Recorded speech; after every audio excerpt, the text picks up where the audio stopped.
आप देख रहे हैं पब्लिक स्टेटमेंट न्यूज नेटवर्क। सच्चाई आप तक, सच्चाई को उठाएंगे, आप सब लोगों तक पहुंचाएंगे।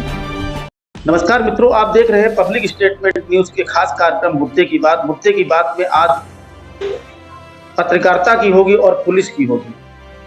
पत्रकारिता आज किस दौर पर आकर के खड़ी हो गई है, वह अपने आप में एक बहुत बड़ा सवाल खड़ा हो रहा है। ताजा मामला अभी कुछ समय पहले एक स्ट्रीम मीडिया के अखबार में खबर छप करके आई कि हर गली हर नुक्कड़ पर बिक रहा है गांजा और चरस।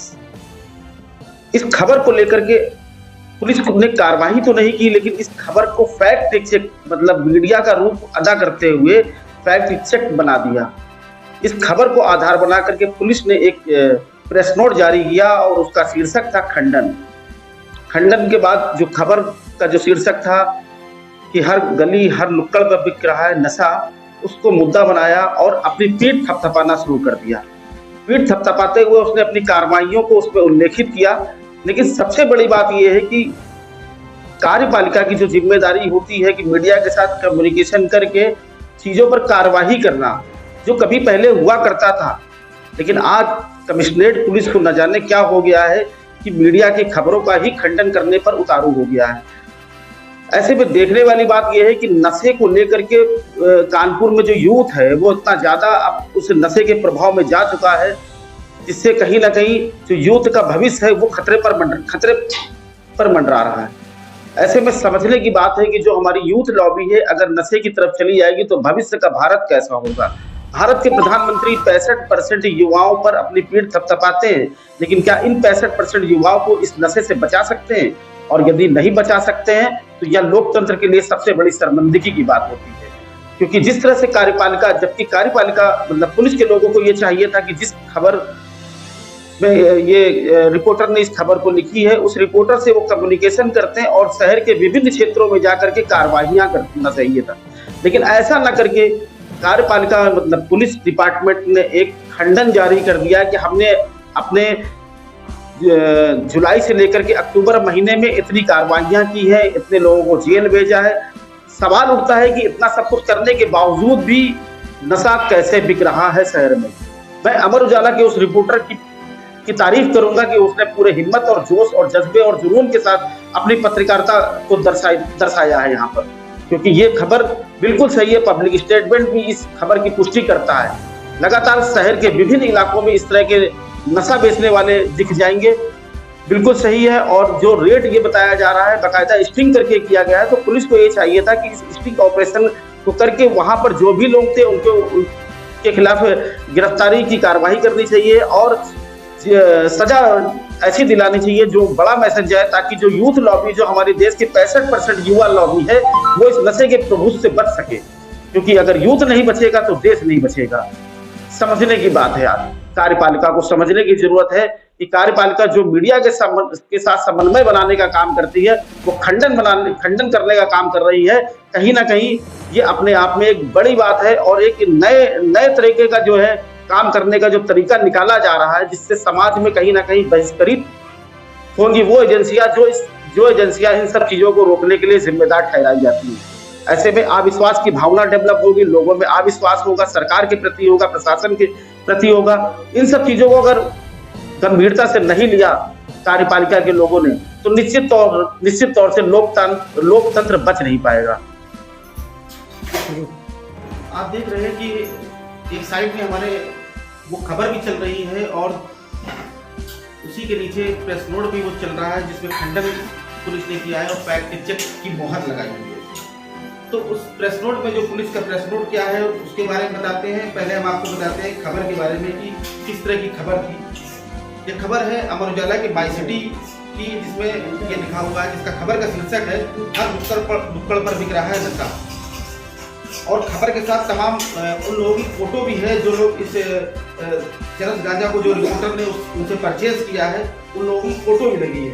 साथ में जो 3 फोटोज लगी हैं, इन 3-4 फोटो में ये सारे के सारे लोगों के चेहरे साफ है। ऐसे में पुलिस को ये चाहिए था कि रिपोर्टर के साथ समन्वय बना करके ऐसे इन लोगों के खिलाफ कानूनी कार्रवाई की जानी चाहिए। लेकिन पुलिस ने क्या किया? ऐसा तो नहीं किया। पुलिस ने ये किया कि बल्कि उसके इस पूरी खबर को लेकर के खंडन निकाल दिया। इसमें कमिश्नर साहब का भी एक बयान लगा हुआ है। मैं चाहूंगा कि अपने दर्शकों को ये बताएं कि कमिश्नर साहब इस पूरे मुद्दे पर रिपोर्टर से क्या बोले। और शहर में नशे के कारोबार में छात्र और बच्चे डूब रहे हैं और सीपी डॉक्टर आर.के. स्वर्णकार बोले कि मेरे स्तर का मामला ही नहीं है। कमिश्नर ऑफ पुलिस आर.के. स्वर्णकार बोल रहे हैं कि मेरे स्तर का मामला ही नहीं है। दरअसल उनसे इस संबंध में बात की गई तो बोले स्टिंग के पहले आपकी टीम स्थानीय थाने या 112 में सूचना नहीं दे सकती थी क्या? सवाल उठता है कि पत्रकार अगर पुलिस को जानकारी दे देगा तो स्थानीय तौर से तो आपके पुलिस वाले मिले ही हैं। ऐसे तमाम मामले सामने आ चुके हैं। अभी आपने ही एक इंस्पेक्टर साहब को निलंबित किया है। तो निश्चित तौर से आप सही समझिए कि रिपोर्टर अपने आप को कैसे सुरक्षित महसूस करेगा अगर आपकी पुलिस को सूचना दे देता है तो कमिश्नर साहब आपसे मेरा ये सवाल है, संबंधित डीसीपी मीडिया सेल या जेसीपी मतलब ज्वाइंट कमिश्नर ऑफ पुलिस से बात कर लें, मेरे स्तर का मामला नहीं है। कमिश्नर ऑफ पुलिस के ये बयान लगे हुए हैं। हालांकि बाद में कहा कि कोई जानकारी मिलती है तो संबंधित डीसीपी से कार्रवाई कराई जाएगी। कमिश्नर साहब, पत्रकारिता को समझने की जरूरत है कि पत्रकारिता का काम क्या होता है। पत्रकारिता का काम होता है समाज में हो रही गतिविधियों का प्रकाशन करना और उन प्रकाशन के बाद संबंधित जो एजेंसियां हैं उस पर उसको काम करना चाहिए, ना कि खंडन निकालना चाहिए।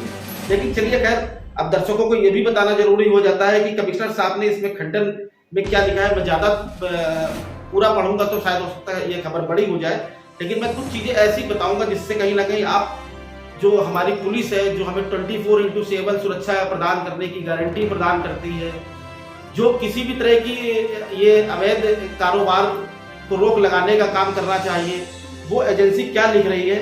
आज दिनांक 21/10/2023 के समाचार पत्र अमर उजाला के माई सिटी में प्रकाशित खबर, हर नुक्कड़ पर बिक रहा नशा वास्तविकता से परे है और इसका खंडन किया जाता है। खंडन कर रही है कमिश्नर ऑफ पुलिस जो है कानपुर की पुलिस, इसका खंडन कर रही है। ऐसा प्रतीत होता है कि यह खबर पूर्वाग्रह से ग्रसित होकर कानपुर की जनता एवं कानपुर पुलिस की छवि धूमिल करने के उद्देश्य से प्रकाशित की गई है। कमिश्नरेट कानपुर पुलिस नशे एवं नशे के कारोबार करने वालों को रोकने के लिए प्रतिबद्ध है एवं लगातार ऐसे तत्वों के विरुद्ध विशेष अभियान चलाकर कार्रवाई करते हुए भारी बरामदगी की जाती है। वर्ष 2023 में ही विशेष अभियान चलाते हुए नशे के सौदागरों के खिलाफ कुल 89 अभियोग पंजीकृत किए गए, जिसमें 106 अभियुक्तों को गिरफ्तार किया गया और इनसे 273 किलो गांजा प्राप्त किया, 3000 किलो डोडा प्राप्त किया गया और 81 किलो चरस की बरामदगी की गई। खैर, अब जब हमारी खबर को आप पढ़ेंगे तो इन सब चीजों को और भी ज्यादा देखेंगे कि पुलिस ने आगे क्या कहा है। लेकिन बड़ी बात, कानपुर कमिश्नरेट पुलिस को यह चाहिए था कि समन्वय बनाना चाहिए था मीडिया के उस रिपोर्टर से कि जिसने इस पूरे मामले की स्टिंग की, और इस स्टिंग के दौरान जो अवैध काने कारोबार में जो समाज को कहीं ना कहीं खोखला कर रहे हैं, युवा को खोखला कर रहे हैं, ऐसे लोगों पर कानूनी और वैधानिक कार्रवाई कड़ी से कड़ी की जानी चाहिए थी। लेकिन ऐसा न करके पुलिस खंडन कर रही है। बड़ी बात यह है कि लोकतंत्र का चौथा स्तंभ क्या इसका जवाब दे पाएगा, ये देखने वाली बात है। क्या आप नकली प्रोडक्ट से हैं परेशान? अब टफ की सुनो, सही चुनो। पहचाने असली भूटान टफ प्रोडक्ट्स एक सिंपल QR कोड के साथ। QR कोड को स्कैन करें नॉर्मल कैमरा या भूटान टफ ऐप से। हमारे चैनल पब्लिक स्टेटमेंट न्यूज को लाइक करें, सब्सक्राइब करें और कमेंट कर बेल आइकन को जरूर दबाएं।